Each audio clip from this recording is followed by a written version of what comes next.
Hello and welcome to Victoria University's talk show. Today I am joined by up-and-coming artist Jay Swift. How you doing, Jay? Doing very well, thank you.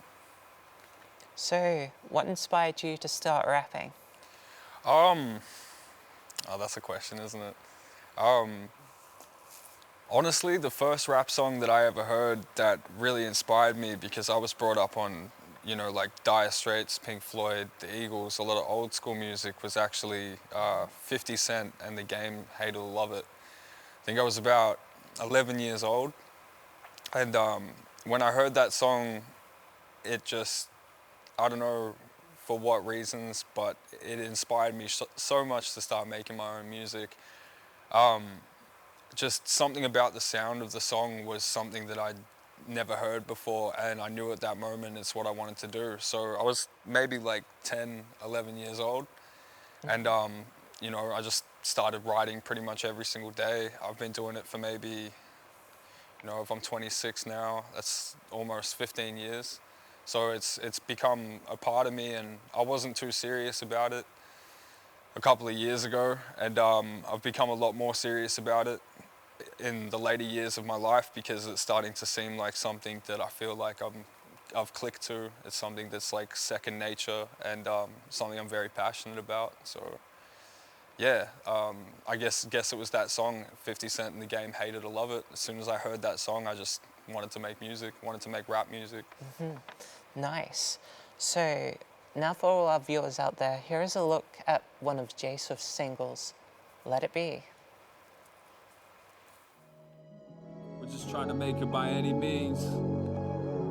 A lot of people don't get that.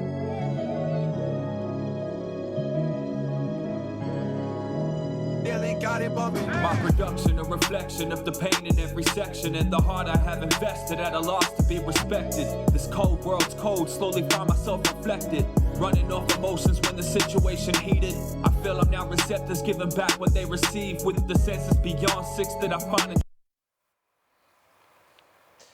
So, how did Let It Be come about?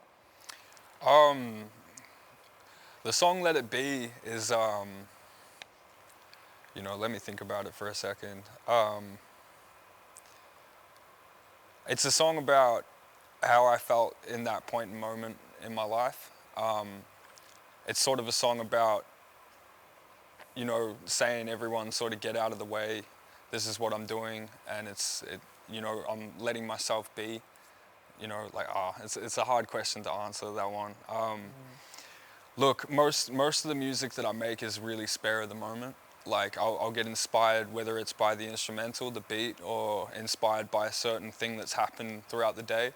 And I just try to encapsulate that feeling, Like, I normally write most of my songs in one sitting. I don't write it a little bit and then come back to it afterwards, because I really feel getting that flow right from the start, right from that moment when you were inspired to do it, it really does encapsulate that moment in time. And I think that's important in music. So that song, it would have just been the way that I felt that day. It would have been maybe a conversation I had with a friend, maybe, an event that I went to or something like that. And as soon as I heard that beat, it just mixed with the feelings that I had right there in that present moment. So, Let It Be came along. I guess some of the iconic lyrics from it are like, let it be, At first I was like, let it be, they say la vie. Say la vie doesn't mean let it be. It actually means live life. But, it worked in the end, and I guess that's just what the song was about. It's like, letting life be what it is, but at the same time sort of finding a flow in it and trying to navigate through the craziness that is life. So, yeah. So, who inspired your hip-hop journey, and what artists do you listen to?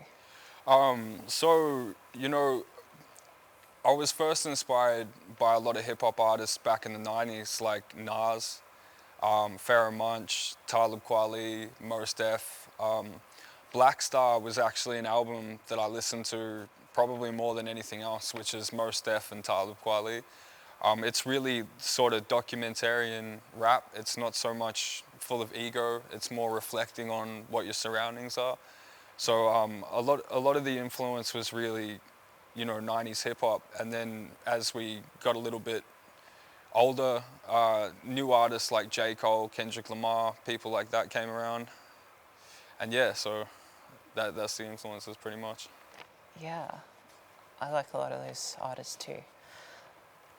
So, can you see yourself as a recording artist, or do you prefer to do more performances where you're feeding off the audience?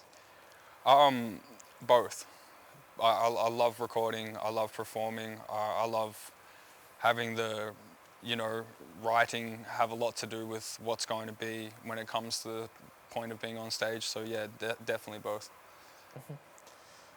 Well then, let's take a look at another one of your singles. This is Jay Swift's Front to Teach. One mic, one step, no hype, real shit. Get him in the pocket with views and not for healing. So many people try to abuse the art for millions. Never offer the people the key to a conclusion. Confusion, amusing the ones who are choosing. Life's better when it's on screen, so music too. So, what do you think of the local scene in Melbourne, and how do you see yourself mixing among those artists? The local scene in Melbourne it's a good scene. You know, there's a lot of people doing a lot. There's a lot of people doing a lot. You know, there's a lot of trap. There's a lot of normal hip hop, and yeah. Well, that's all we have time for today. On behalf of the screen media students here at VU, thank you for coming. It's been a pleasure.